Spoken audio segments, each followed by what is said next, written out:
안녕하십니까. 이번 시간에는 코퍼릿 이슈에 대한 OT 시간을 가지도록 하겠습니다. 우리가 리딩 22부터 코퍼릿 이슈에 대한 내용을 다루게 될 텐데요. 그래서 리딩 22는 이 Organization Form, Corporate Issue Features and Ownership에 대해서 배워보도록 하겠습니다. 그래서 비즈니스에는 다양한 형태의 어떤 Organization Form이 존재를 하고요. 거기에 대해서 미국 얘기가 중심이긴 하나 어떤 다양한 형태의 비즈니스 폼에 대해서 배우고요. 그 중에서 이제 코퍼릿 이슈가 무엇이냐, 그리고 그 코퍼릿 이슈의 중요한 특징, 주요 특징에 대해서 배워볼 예정입니다. 그리고 이제 코퍼릿 이슈어에는 프라이빗하고 퍼블릭한 코퍼릿 이슈어가 존재하는데 거기에 대해서 비교해서 또 같이 배워보도록 하겠습니다.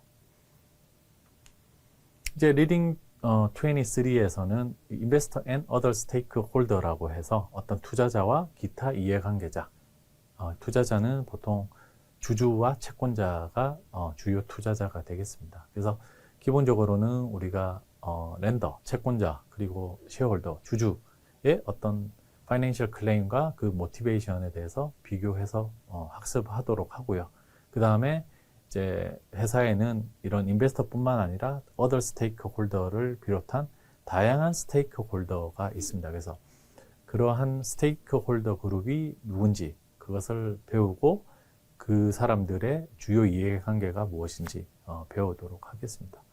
특히 ESG 팩터들이 존재를 하게 되는데요. 그래서 요즘 투자하는 데서 ESG 팩터, 특히 이제 CFA 커리큘럼에서는 ESG 팩터에 대해서 되게 강조를 해서 이러한 것들이 어떤 식으로 고려가 되는지 그러한 내용도 함께 학습하도록 하겠습니다.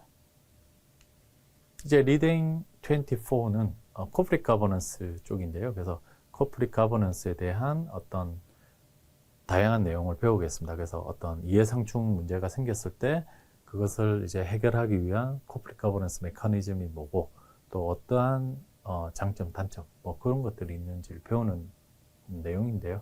그래서 기본적으로 이제 어떤 프린시플 에이전트 릴레이션십, 어떤 주인과 대리인의 관계, 거기서 발생하는 conflict of interest, 그리고 거기서 발생하는 에이전시 코스트에 대한 내용을 배우고요. 그래서 그것을 스테이크홀더 간에 발생하는 어떤 에이전시 코스트를 줄이기 위해서 이제 코퍼릿 거버넌스 어떤 기업 지배 구조 시스템을 이제 설치를 하고 강화를 하게 되는데요. 그러한 메커니즘에 대해서 배워보도록 하겠습니다. 그리고 이제 만약에 이런 코퍼릿 거버넌스가 이제 푸어하다, 즉 잘 돌아가지 않을 경우에는 어떠한 리스크가 있는지 그러한 것들에 대해서 같이 또 배워보도록 하고요. 그리고 이펙티브 할 경우에는 어떠한 그런 장점이 있는지, 그래서 리스크와 베네핏에 대해서 각각 배워보도록 하겠습니다. 리딩 25는요, 워킹 캐피탈 앤 리퀴디티인데요. 그래서 어떤 운전 자본, 그리고 유동성에 대한 부분입니다. 그래서 첫 번째는 우리가 캐시 컨버전 사이클, CCC라고 부르는 현금 전환 주기에 대해서 배웁니다. 그래서 원재료를 사서 팔려서 현금으로 회수돼서 그 현금이 다시 원재료 구입하는 데 투입되게 되는 CCC에 대해서 배우고요. 그래서 특히 우리가 코퍼릿 이슈어의 캐시 컨버전 사이클에 대해서 배우고요. 그리고 이러한 것들이 운전 자본이라는 개념과 연결이 되어 있기 때문에 그래서 어떤 운전 자본과 리퀴디티, 유동성에 대해서 배우게 되겠습니다. 그래서 어떤 코퍼릿 이슈어의 어떤 유동성 수준과 연관해서 학습을 하도록 하고요. 그 다음에 그런 코퍼릿 이슈어의 어떤 목적, 그리고 이런 운전 자본과 유동성을 관리하기 위한 그러한 방안에 대해서 함께 학습을 하도록 하겠습니다.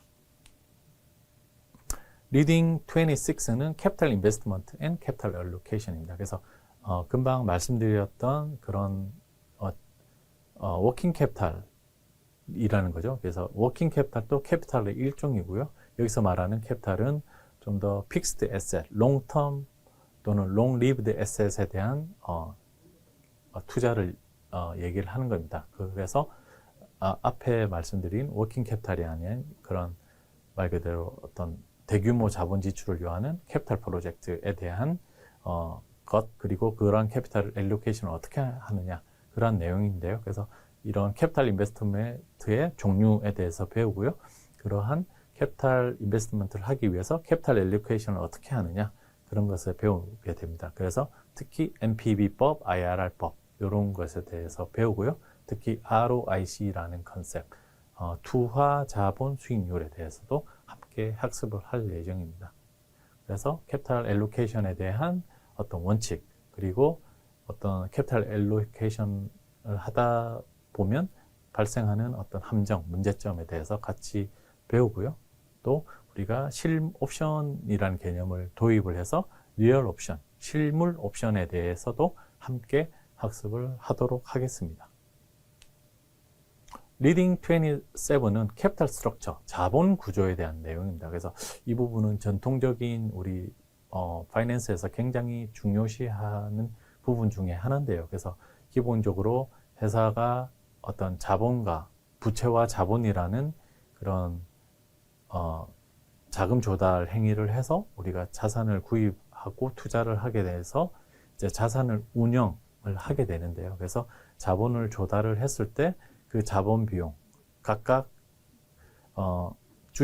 어떤 부채의 자본 비용과 자기 자본의 자본 비용을 가중 평균을 한 WACC 또는 WAC이라고 부르는 Weighted Average Cost of Capital을 우리가 계산하고 해석하는 그러한 부분에 대해서 우선적으로 학습을 하도록 하겠습니다.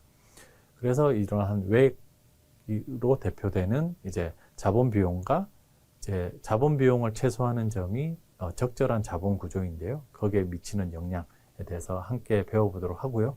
우리가 MM 정리라고 하는 모디글리아니 윌러 프로포지션, MM 정리라고 불리는 부분에 대해서 같이 배워보도록 하고요. 그래서 MM 정리에 대해서 배우고 이제 MM 정리를 비롯해서 여러 가지 이론에 대해서 이제 이론을 통해서 우리가 도출되게 되는 최적의 자본 구조, 그리고 최적의 자본 구조뿐만 아니라 회사 매니저가 목표로 하는 타겟 캐피탈 스트럭처, 목표 자본 구조와의 어떤 연관성이라든지 그러한 내용에 대해서 함께 학습을 하도록 하겠습니다.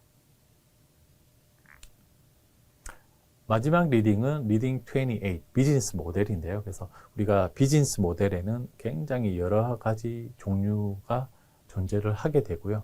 그 각각의 주요한 특징에 대해서 배워볼 예정입니다. 그래서 요거는 좀 더 이제 최신 비즈니스 모델까지 같이 커리큘럼에서 얘기하고 있기 때문에 조금 어렵지 않은 내용이지만 좀 재미있는 내용들이 포함이 되어 있어서 함께 재밌게 살펴볼 수 있을 것 같습니다.